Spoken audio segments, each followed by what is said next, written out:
Hello everybody, welcome to another video. Bit of a strange one here. This is a track through the bush. As you can see, we're going to an interesting place, which we'll see in a moment. And yeah, there's a missing person, so I'm just answering the call out to go and look for this person, and I don't think they're going to be here because I didn't see any car tracks. As you can see, it's quite wet. I think I would have seen some car tracks pressed into the sort of gravelly dirt here. So I'm not going to waste too much time in this spot, but just come down here. We've got a lot of crows making noises. Yeah, so someone went missing, I think last night. I think it's just that's why the crows are here. I was going to say there must be dead animals. God, I can hardly hear myself speak. So, it's just a teenager. I think they just had a bit of an episode and they went AWOL and turned their phone off, and they have their license, so they have a blue four-wheel drive which they've driven somewhere, and I think just taking some time out. So I think it's probably false alarm, but you know, I had a bit of spare time, so I thought I'd come out here.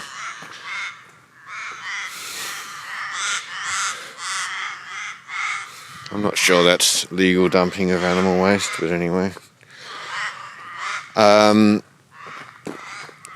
This is what I wanted to show you though. But there was another missing persons case last week, actually a couple that went missing, and unfortunately they were both found deceased. So I think that's why people are a bit worried. But yeah, there's no sign anyone's been down here.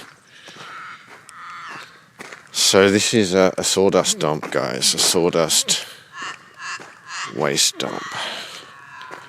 And I've been here before. I was trying to say this should be used for like power generation, and because no one listens. But doesn't look like there's a lot of fresh material here.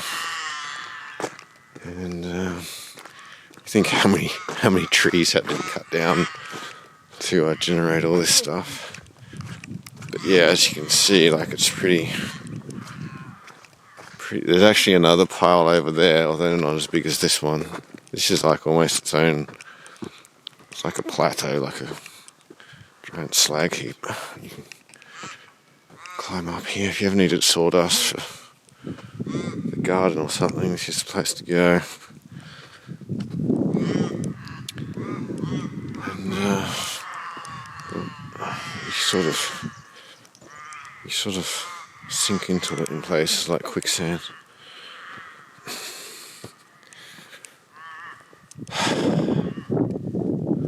Might just walk over to the back and then come back around.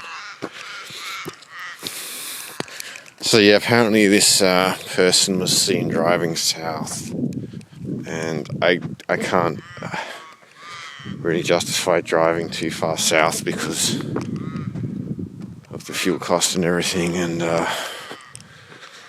I thought, you know, I'd come out here even though it's in the wrong direction. Everyone's searching all over the place, just in case that sighting was incorrect or whatever. So I might drop into a couple of other little places, but there's some good offcuts here.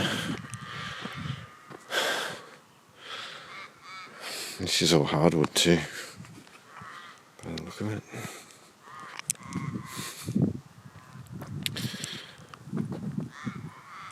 So yeah, I'm guessing he might have driven down to the capital. You know, I don't know. But yeah, the other couple, unfortunately, they were from Queensland. I'm in Tasmania, and they were the young couple in their 20s. the guy was of Japanese heritage and the girl was, I think, of Chinese heritage. Quite a lovely looking young couple, and the woman had been sending updates to her parents or something every day because they're on this, trip in Tasmania, and she suddenly went silent on the Tuesday. And so the person put the alert out. And initially, like on Facebook, a lot of people saying, "Oh, I saw them here, I saw them there, saw the car," but as it would turn out, those were all fake sightings. Because they found the car over the edge of a bridge in quite, kind of probably similar country to this, but a good hour away on kind of a lonely road. Like I don't think I've ever been on that far into that road near a small town which no one ever really goes to unless you live there. And so the car went over the edge of this bridge. Might have been one of those single lane bridges where one direction has to stop and the other one through. A lot of those remote bridges are like that around here. But it's a dead straight bridge. I had a photo of it. And the river beneath was pretty silted up. And I don't think there would have been a ton of water in it. So almost like a sort of bed of sand. Maybe with some very shallow water here and there. And the car's gone over the bridge, apparently. And they located the couple a short distance away. So it's almost like they initially survived. And then they crawled out. Perhaps with internal injuries or something, and then they died. I don't know. Obviously the coroner will investigate. And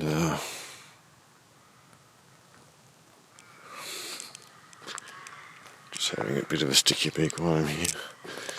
So, very tragic circumstances. Interesting that, no one found the car until like 2 or 3 or maybe even 4 days later. You probably couldn't see it when you went over the bridge or something, not that there would have been much traffic. It's not tourist season either, it's early winter down here. This is a really interesting place. You see how the landscape has these like depressions and stuff? Like right here in front of me, it just steps down. This is an ancient gravel plain. And it was all mined. You can't even see, but like, it's weird how you can't see the depth change, but like that's about a 5-foot drop down there from where I'm standing here. And this is mined for tin.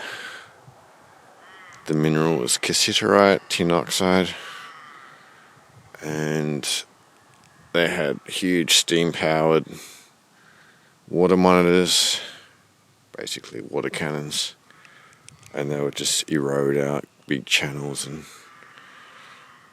pump gravel by the ton per second and just decimated this place. Like all the topsoil was stripped off. The topsoil was only ever like 2 feet deep or something like that.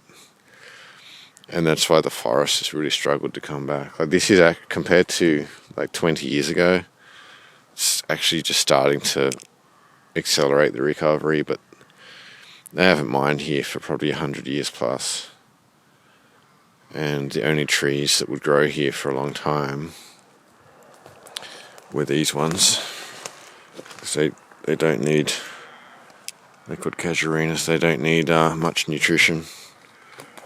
When you're basically growing gravel without topsoil, there's not a lot of nutrients there. So that's the story of this area, and it's vast. It's vast. It's you go kilometers in any direction, and they fucked all of it.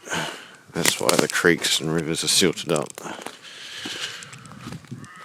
So yeah, it's a bit of ecological disaster. No one talks about it. And the main river is that way. It's really beautiful. A lot of people don't realise you can access it from here.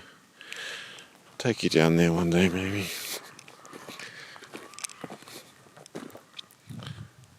Yeah, just walk back to the car.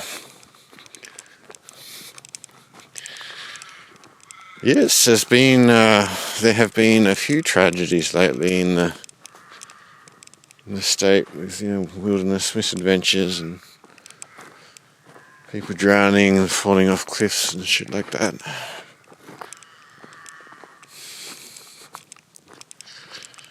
Anyway, can't help but notice the firewood opportunities here. I don't want to sound like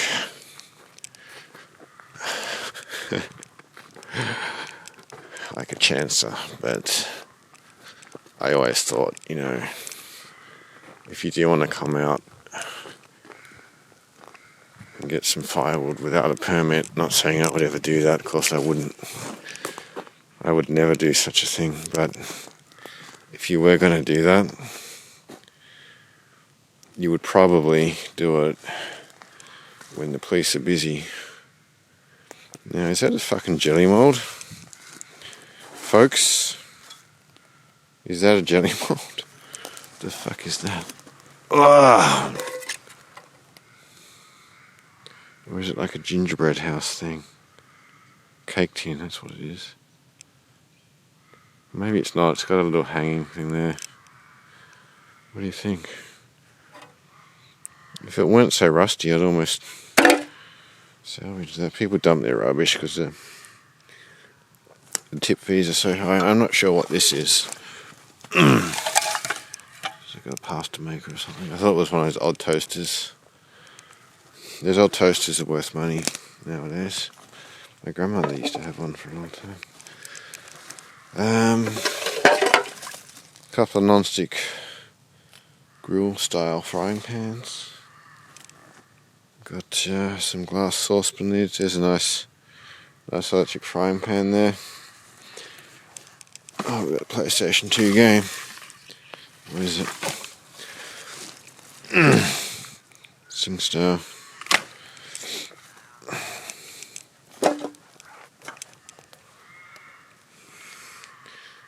A murder of crows, folks. A murder of crows.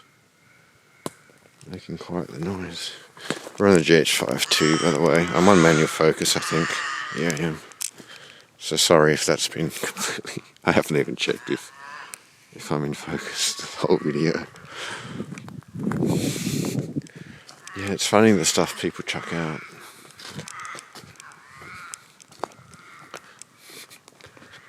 That's a sawdust dump. Think about how many homes could be powered by that energy over winter.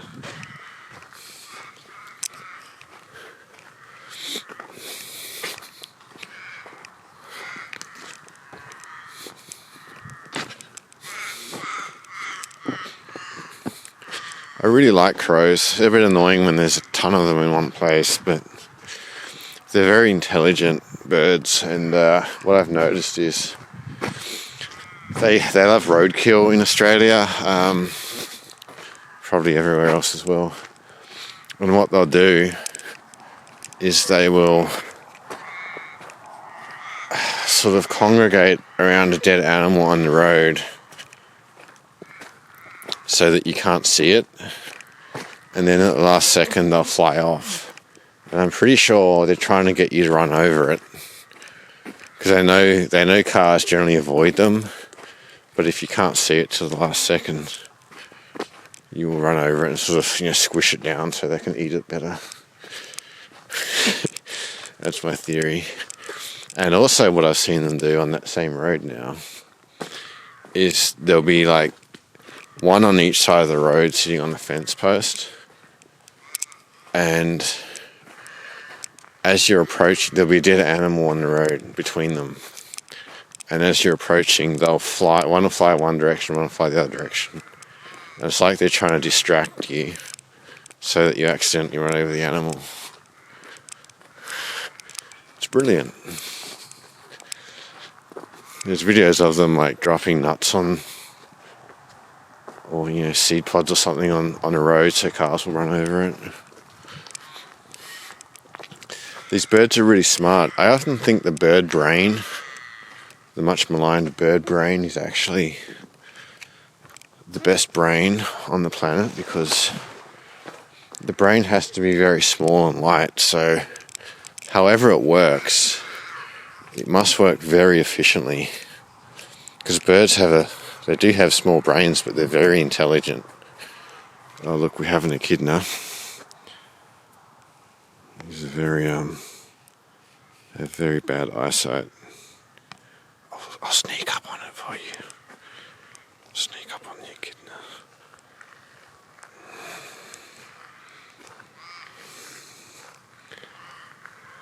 Look at the ants.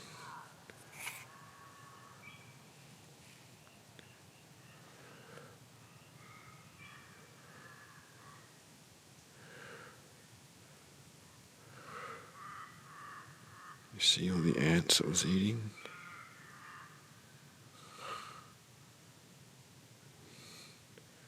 Basically, it hit the jackpot.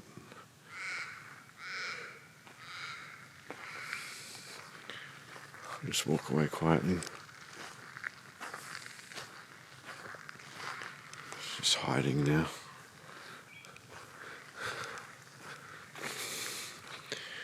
It's funny, you normally see them in summer. Don't normally see those in winter. Fancy a bath?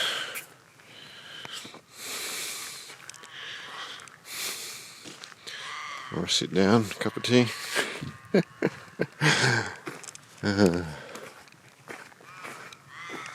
Yeah, bird brains. They'd have to be very efficient, wouldn't they? To be that small and lightweight, but so smart at the same time. Like if you could get a bird's brain to grow. I'm going to steal this firewood.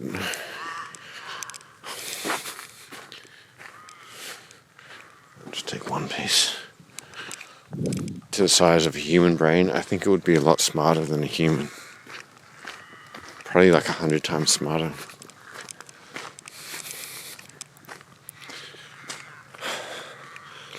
Not oyster, scallop shells. Yeah. All sorts of interesting stuff out here, guys.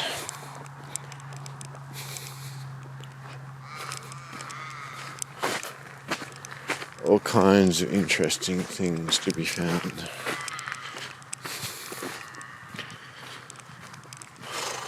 I've recorded quite a few videos, I just haven't uploaded them. I just don't have the fucking time. And,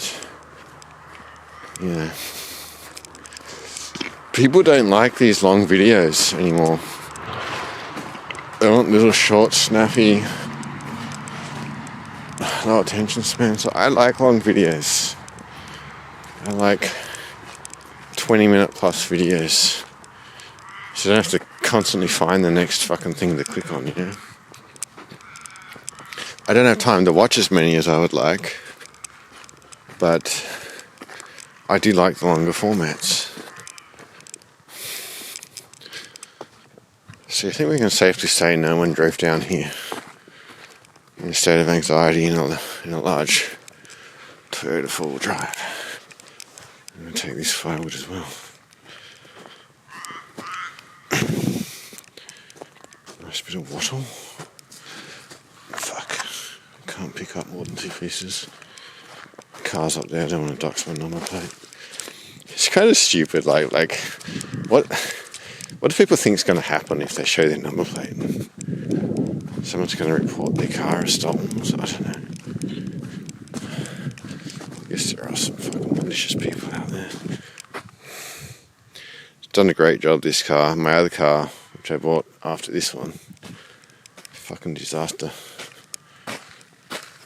I'm going to be facing a $6,000 mechanics bill But I don't really have a choice. It's too good of a car to sort of... I paid $7,500 for it, so... Just because a little 10-cent pin broke in the engine. I actually think there ought to be laws about making things easy to repair. But that's just me and my crazy socialist viewpoint. My crazy socialist viewpoint. What have we got here? Believe it or not, that... maybe. Some of this, if this were further back, I'd say this is an old mining... from the mining stuff. It actually could be, but I don't know. It's a bit thick. Someone might have just dumped it here.